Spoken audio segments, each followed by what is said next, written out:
इस वीडियो में हम ये डिस्कस करेंगे कि ड्राइविंग करते हुए किन-किन इन्फॉर्मेशन की ज़रूरत पड़ती है ड्राइवर्स को भी और ऑपरेटर्स को भी।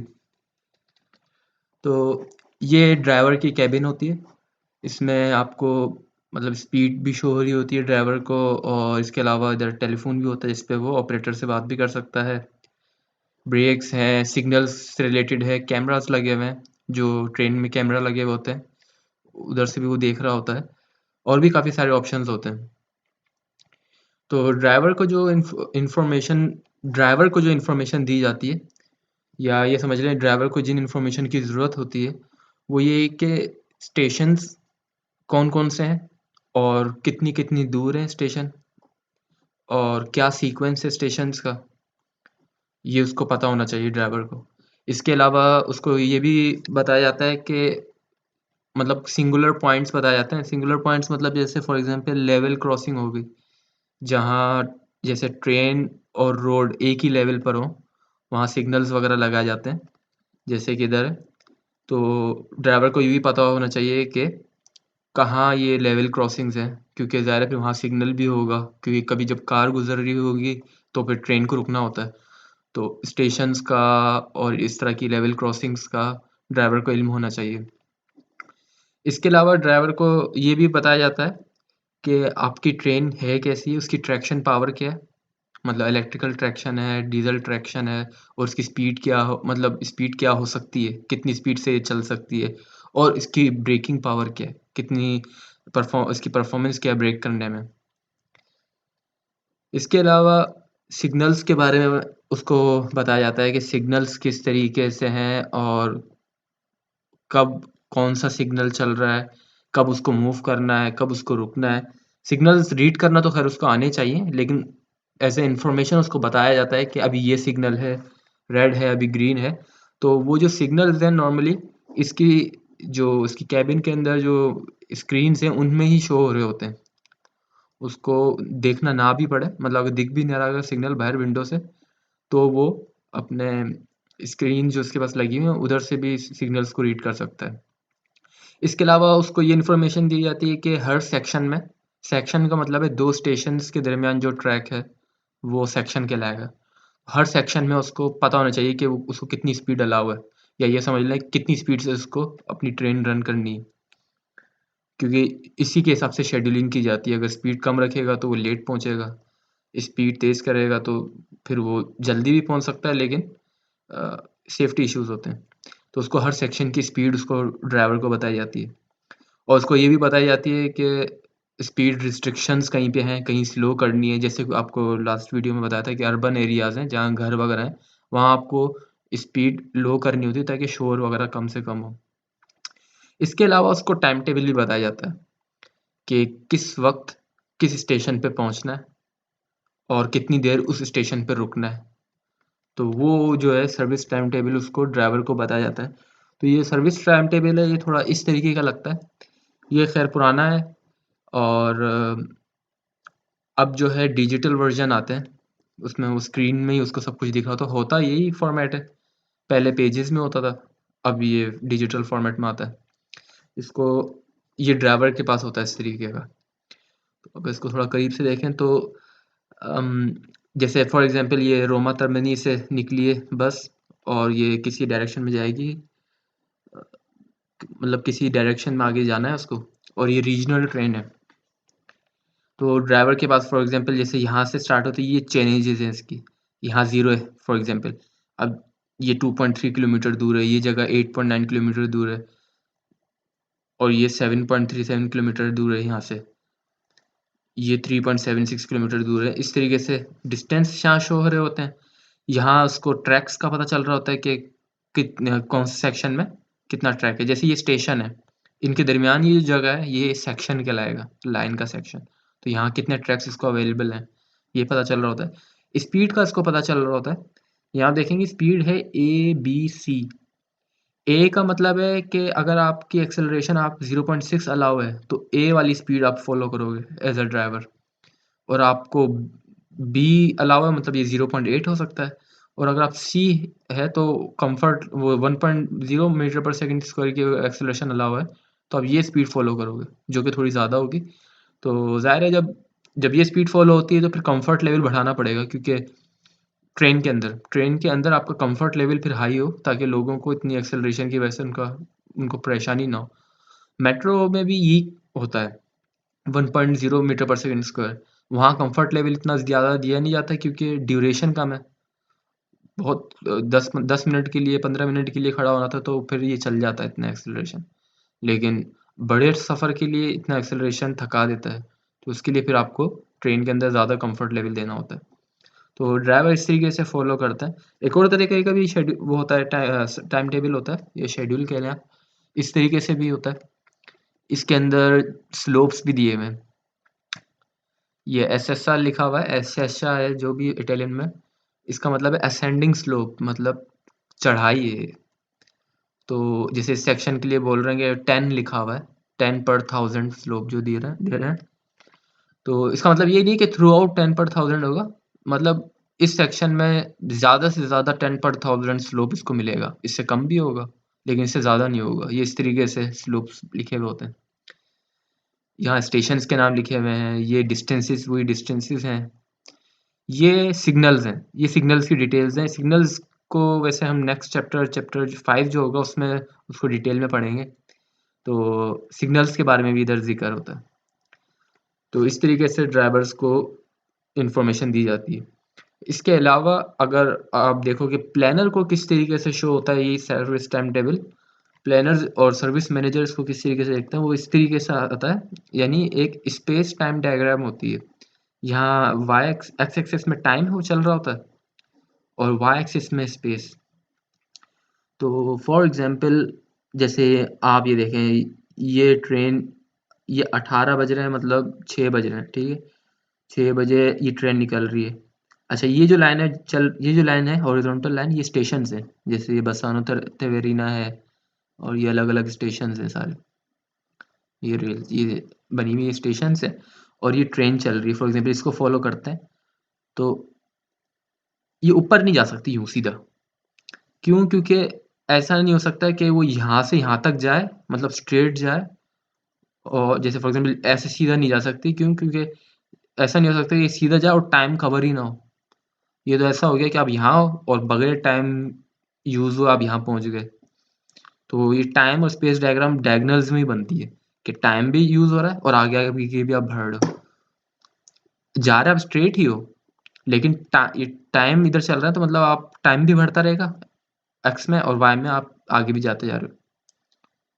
ठीक है? इसका मतलब ये नहीं कि ट्रेन ऐसे यूँ टेढ़ी जा रही है, ट्रेन सीधी ही जा रही होगी, लेकिन इस डायग्राम में इस तरह से शो होगा, क्योंकि टाइम भी चल रहा है यहाँ पे। तो टाइम बढ़ता जा रहा है और ट्रेन भी आगे बढ़ती जा रही है। इस ये जो डायग्राम है, ये है सिंगल लाइन के लिए। मतलब आपकी एक लाइन है, और उस लाइन से ही दोनों डायरेक्शन में ट्रेन को ट्रैवल करना होगा। आने वाली ट्रेन भी उसी लाइन पे आएगी, जाने वाली ट्रेन भी उसी लाइन से जाएगी। तो होता ये है कि जैसे इस तरीके से होता है, जैसे फॉर एग्ज़ाम्पल ये इस तरह से एक ही लाइन होती। अब ये ट्रेन जो है, ये इधर से आई और इस स्टेशन पे रुक गई।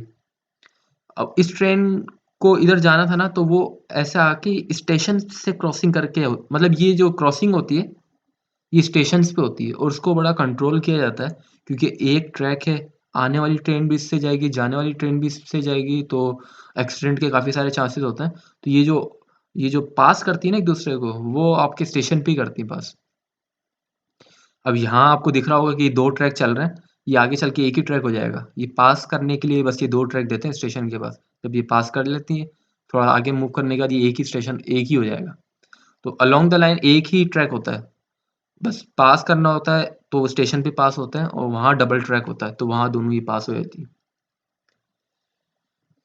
तो ये आप देखें, ये सीधी चल रही, सीधी चल रही, सीधी चल रही, सीधी चल रही है, और ये ऊपर से आ रही है ट्रेन। मतलब इस डायरेक्शन में आ रही है, नीचे वाली डायरेक्शन में। जैसे ये स्टेशन है ओर्ते, और ये है वितेर्बो। तो वितेर्बो से ओर्ते आपके पास समझो, ये वितेर्बो से निकली है ओर्ते जाने के लिए, और ये ओर्ते से निकली है वितेर्बो जाने के लिए। तो ये दोनों इस जगह इंटरसेक्ट कर रही हैं, और ये स्टेशन है। तो स्टेशन है तभी इंटरसेक्ट कर सकती है, स्टेशन नहीं होता तो इंटरसेक्ट कैसे करती है, टकरा ही जाती। क्योंकि देखो दोनों एक ही टाइम पे इस जगह पे और एक ही जगह पे मिल रही हैं, तो वो स्टेशन होगा तो वहाँ डबल ट्रैक होंगे तो वो पास कर जाएँगी। अगर स्टेशन नहीं होता, समझो यहाँ मिल रही होती, तो डबल ट्रैक नहीं था, सिंगल ट्रैक होता तो टकरा ही जाती। तो ये तो टाइम टेबल ही गलत होता, लेकिन ये सही बना हुआ है क्योंकि स्टेशन पे इंटरसेक्ट कर रही है। स्टेशन पे हम एक से ज़्यादा लाइन्स देते हैं ताकि ट्रेन जो है वो एक दूसरे को पास कर सके, अगर सिंगल ट्रैक के through the out the line. और अगर डबल ट्रैक भी हो तब भी हम एक से ज़्यादा ट्रैक देते हैं स्टेशन में ताकि ओवरटेकिंग में आसानी हो। क्योंकि ऐसा भी होता है कि आपकी एक ट्रेन स्लो चल रही है और पीछे वाली ट्रेन को पास करना है, स्लो ट्रेन को, तो अब कैसे करें पास? पूरा उसकी जर्नी है उसमें पीछे नहीं रहेगी ना, फिर वो क्या करेगी कि वो स्टेशन जैसे ही आएगा ना वहाँ उसको ओवरटेक कर लेगी। तो डबल ट्रैक भी होते हैं, तब भी स्टेशन में आपको 2-3 1-2 ट्रैक एक्स्ट्रा दे देते हैं ताकि ओवरटेकिंग हो सके। और सिंगल ट्रैक है तो वहाँ तो कंपल्सरी है एक मज़ीद एक ट्रैक देना ताकि दोनों दोनों वेज डायरेक्शन में आपकी ट्रैवलिंग हो सके। तो ये ऊपर से आ रही थी ट्रेन, ये नीचे से आ रही थी। इस टाइम पे यानी 7:30 बजे 19:30 पे ये दोनों मिली, लेकिन टकराई नहीं क्योंकि स्टेशन पे मिली और वहाँ 2 ट्रैक्स थे। बाकी जगह 1 ट्रैक है स्टेशन के हट के। अच्छा, अगर आप यहाँ गौर करें, यहाँ तो स्टेशन भी नहीं है और ये दोनों इंटरसेक्ट भी कर रही हैं। तो इसका ये है कि टकराएँगी ये अभी भी नहीं है, क्योंकि हो सकता है मतलब ये इस तरीके से है कि ये फॉर एग्ज़ाम्पल ये वाली लाइन मंडे को चलेगी, ये वाली लाइन ट्यूसडे को चलेगी। इसी टाइम पे चलेगी लेकिन अलग-अलग दिन चल रही है, ये अलग-अलग महीने चल रही है। तो वो टाइम टेबल में ऐसा लग रहा है इंटरसेक्ट कर रही हैं, लेकिन वो दिन ही अलग होगा, तो इसलिए टकराएँगी। यहाँ ये एक ही दिन ट्रैवल कर रही है, तो यहाँ ये टकरा सकती हैं, लेकिन स्टेशन पे मीट कर रही है, वहाँ एक ट्रैक ज़्यादा होता है। ओवरटेकिंग के लिए वो सिंगल ट्रैक है ना, तो सामने वाली ट्रेन को गुज़रने के लिए वो एक एक्स्ट्रा ट्रैक देते हैं। तो वो जैसे इस इमेज में है, ये इस तरीके से गुज़र जाती है। तो ये डायग्राम सिंगल ट्रैक के लिए है, जब through out the line single track और स्टेशन पे एक और 2 ट्रैक्स हों ताकि वो पास कर सके। ये थोड़ी-सी और कॉम्प्लेक्स डायग्राम है। यहाँ आपके 2 ट्रैक्स हैं और ये हाँ, यहाँ आपके 2 ट्रैक्स गिवन हैं, यानी through out the line 2 tracks मौजूद हैं।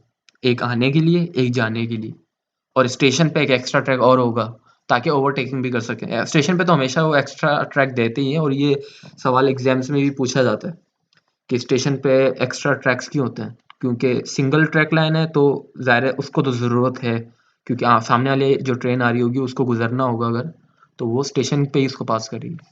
इसके अलावा अगर डुअल ट्रैक है, तो भी आपको एक्स्ट्रा ट्रैक की ज़रूरत पड़ती है ओवरटेकिंग के लिए, क्योंकि आपके सामने वाली ट्रेन अगर स्लो चल रही है, तो आपको ओवरटेकिंग की ज़रूरत पड़ेगी, तो उसके लिए आपको एक एक्स्ट्रा ट्रैक चाहिए होगा। तो ये डबल वाला है, डबल्स में सिस्टम है, थोड़ा-सा कॉम्प्लेक्स लगता है। लेकिन ये भी उसी तरीके से कि स्टेशन होगा और ये इंटरसेक्ट कहीं भी कर सकती है, इसमें कोई मसला नहीं, क्योंकि दोनों अलग-अलग ट्रैक्स पे होंगी, तो भले कहीं भी इंटरसेक्ट कर लें, यहाँ इंटरसेक्ट कर लें, टकराएँगी नहीं, क्योंकि अपना अलग-अलग ऑपरेट कर रही हैं। डबल ट्रैक की वैसे ऑपरेशन इस तरीके से होती है कि मतलब वैसे तो नॉर्मली ये चल ही रहा होता है, जो नॉर्मल ऑपरेशन होता है, लेकिन कभी-कभी जैसे फॉर एग्ज़ाम्पल मेंटेनेंस करनी हो, तो क्या करते हैं इसके एक ट्रैक को ऑफ कर देते हैं, फिर वो सिंगल ट्रैक बन जाता है, फिर वो सिंगल ट्रैक की तरह ऑपरेट करता है। एक ट्रैक अगर ऑफ हो जाए, तो वो सिंगल ट्रैक एक ट्रैक बचेगा, उसी ट्रैक से आने वाली भी जाएगी, जाने वाली भी जाएगी। जिस तरह सिंगल ट्रैक में चलता है, उसी तरह ऑपरेट होगा। और इसके अलावा कभी-कभी क्या होता है कि दोनों ट्रैक्स को एक ही डायरेक्शन के लिए यूज़ करते हैं। कभी-कभी ऐसा होता है कि जैसे मॉर्निंग पीक आवर्स में लोग ना गाँव से फॉर एग्ज़ाम्पल शहर की तरफ जा रहे हैं, तो शहर की से गाँव की तरफ आने वाले लोग बहुत ज़्यादा कम होंगे। तो क्या करते हैं कि सुबह के वक़्त जो है ना, गाँव से शहर जाने वाली जो ट्रेनें हैं, वो दोनों ट्रैक्स पे वही चला देते हैं, ताकि ज़्यादा से ज़्यादा लोग एक वक़्त में जा सकें। क्योंकि शहर से गाँव आने वाले लोग तो हैं ही नहीं इतने ज़्यादा, तो दोनों ट्रैक्स को एक ही डायरेक्शन के लिए यूज़ कर देते हैं कभी-कभी।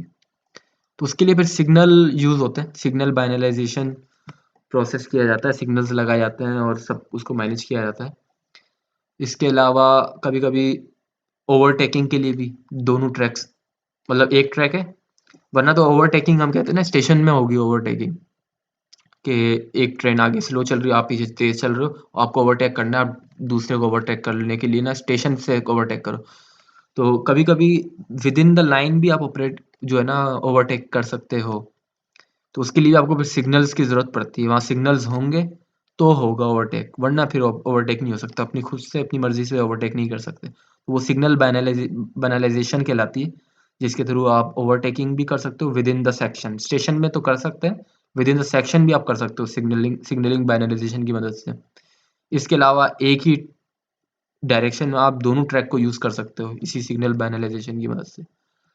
तो ये है, इस तरीके से ये सिंगल ट्रैक और डबल ट्रैक ये ऑपरेट होता है, और ये शेड्यूलिंग टाइम टेबल ड्राइवर्स को और प्लानर्स को दी जाती है, और उसको इस तरीके से स्टडी किया जाता है। नेक्स्ट हम ये देखेंगे कि जब मेंटेनेंस का इंटरवल आता है, तो उससे सिंगल लाइन ट्रैक जो होते हैं उन पे क्या इम्पैक्ट पड़ता है, और डबल लाइन जो ट्रैक्स होते हैं उन पे क्या इफ़ेक्ट होता है।